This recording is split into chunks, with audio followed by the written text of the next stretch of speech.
Bismillahirrahmanirrahim. Assalamualaikum warahmatullahi wabarakatuh. Anak-anakku sekalian, apa kabarnya hari ini?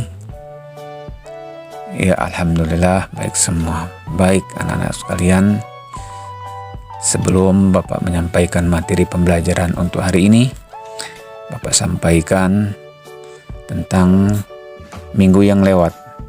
Kita telah belajar tentang pelajaran 2, yaitu materi ketika bumi berhenti berputar dengan submateri hikmah mempercayai hari akhir. Dan pada hari ini anak-anakku sekalian, kita kembali belajar tentang pendidikan agama Islam dan budi pekerti ini dengan materi kita, yaitu ayo membayar zakat, yaitu pada pelajaran 4 buku pendidikan agama Islam kelas 6 semester 1 dengan submateri kita, yaitu memahami makna zakat.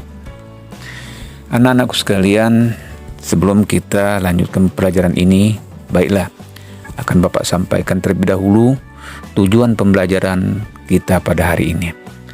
Adapun tujuan pembelajaran kita pada hari ini ada 3 poin. Yang pertama, setelah mengikuti pembelajaran ini, siswa mampu menjelaskan pengertian zakat sebagai implementasi dari rukun Islam. Kemudian, melalui diskusi kelompok, siswa mampu mengidentifikasi pengertian zakat fitrah dan zakat mal dengan baik sebagai implementasi dari rukun Islam. Dan tujuan yang ketiga, melalui metode kooperatif, siswa mampu menerapkan pengertian zakat dan dari kehidupan sehari-hari sebagai implementasi dari rukun Islam. Itulah anak-anakku sekalian tujuan pembelajaran kita pada hari ini. Baik anak-anak sekalian, kita mulai. Bapak akan menyampaikan materi pembelajaran kita hari ini yang submaterinya yaitu memahami makna zakat dan macam-macam zakat. Memahami makna zakat. Zakat menurut bahasa adalah membersihkan, sedangkan menurut istilah zakat adalah mengeluarkan sebagian dari harta tertentu yang telah mencapai nisab. Jadi nisab adalah batasan jumlah harta tertentu dalam 1 tahun. Zakat merupakan kewajiban bagi orang Islam yang terdapat pada rukun Islam yang keempat. B. Macam-macam zakat. Zakat dalam agama Islam ada 2 macam, yaitu zakat fitrah dan zakat mal. Kemudian pengertian zakat fitrah. Zakat fitrah adalah mengeluarkan makan pokok atau beras sebanyak 2,5 kg atau 3,5 liter setiap orang.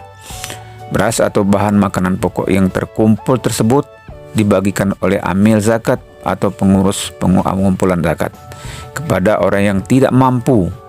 Biasanya para ahli zakat membagikan zakat fitrah menjelang hari raya Idul Fitri agar orang yang tidak mampu mendapat bergembira bersama menikmati hari raya Idul Fitri.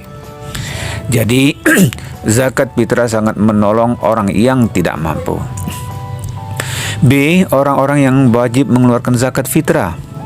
Orang yang wajib mengeluarkan zakat fitrah adalah sebagai berikut. A. Orang yang beragama Islam, baik laki-laki maupun perempuan, bayi, anak-anak, atau lanjut usia. B. Memiliki penghasil yang cukup untuk kebutuhan sehari-hari. Zakat fitrah untuk anak-anak merupakan kewajiban dari orang tua kita. Jadi bukan kewajiban kita, sebab kita masih tanggungan dari orang tua kita. Jadi anak-anak yang ketiga, yaitu orang itu masih hidup sampai akhir bulan Ramadan. Nah, kemudian yang kedua, anak-anak sekalian, tentang zakat mal. Pengertian zakat mal. Zakat mal disebut juga zakat harta. Adalah mengeluarkan sebagian harta kekayaan yang dimilikinya apabila telah mencapai nisabnya. Contohnya, jika seorang muslim memiliki emas 85 gram selama 1 tahun, maka zakat yang harus dikeluarkan adalah 2,5%. Jika harga emas 1 gramnya 400.000 rupiah, maka nilai nisabnya adalah 85 gram kali Rp400.000 sama dengan 34 juta rupiah. Maka zakat yang harus dikeluarkan adalah 2,5% dari 34 juta rupiah. Jadi zakatnya adalah Rp850.000. Zakat mal dimaksudkan untuk membersihkan harta yang dimiliki, karena di dalam harta itu anak-anak ada hak fakir miskin. Nah, kemudian selanjutnya anak-anak, syarat wajib zakat mal. Nah, syarat wajib zakat mal ini sebagai berikut. Yang pertama, orang memiliki harta adalah orang Islam. Yang kedua, orang baligh atau berakal, tidak gila. Kemudian yang ketiga, termasuk dalam jenis harta yang dizakati. Kemudian yang keempat, harta tersebut telah sampai 1 tahun dan harta milik sendiri. Kemudian jenis harta yang dizakati. Jenis harta yang dizakati sebagai berikut. Pertama, perhiasan emas atau perak yang disimpan. Kedua, uang simpanan yang telah mencapai 1 tahun. Ketiga, harta atau uang yang diperoleh dari usaha berdagang atau bekerja. Kemudian keempat, hasil pertanian, misalnya padi, palawija, dan lain-lain.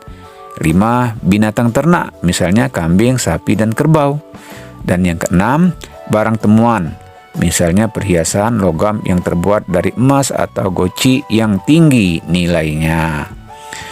Nah, untuk ini anak-anak, baiklah kita perhatikan dalil Al-Quran yang berkenaan dengan zakat, yaitu termaktub di dalam Al-Quran surah At-Taubah ayat 103. Bunyi ayatnya adalah A'udzu billahi minasyaitonir rajim. Bismillahirrahmanirrahim. Khudz min amwalihim sadaqatan tutahhiruhum wa tuzakkihim biha wasalli 'alaihim. Inna salataka sakanu lahum wallahu sami'un alim. Artinya, ambillah zakat dari harta mereka guna membersihkan dan menyucikan mereka, dan berdoalah untuk mereka. Sesungguhnya doa itu menumbuhkan ketentraman jiwa bagi mereka. Allah Maha mendengar, Maha mengetahui. Al-Quran surah At-Taubah ayat 103. Anak-anakku sekalian, itulah tadi materi kita hari ini tentang memahami makna zakat. Mudah-mudahan apa yang Bapak sampaikan ini dapat dimengerti oleh anak-anak sekalian dan akan menjadi ilmu yang bermanfaat bagi kita semua. Terima kasih anak-anakku sekalian. Bapak akhiri, wabillahi taufiq wal hidayah. Wassalamualaikum warahmatullahi wabarakatuh.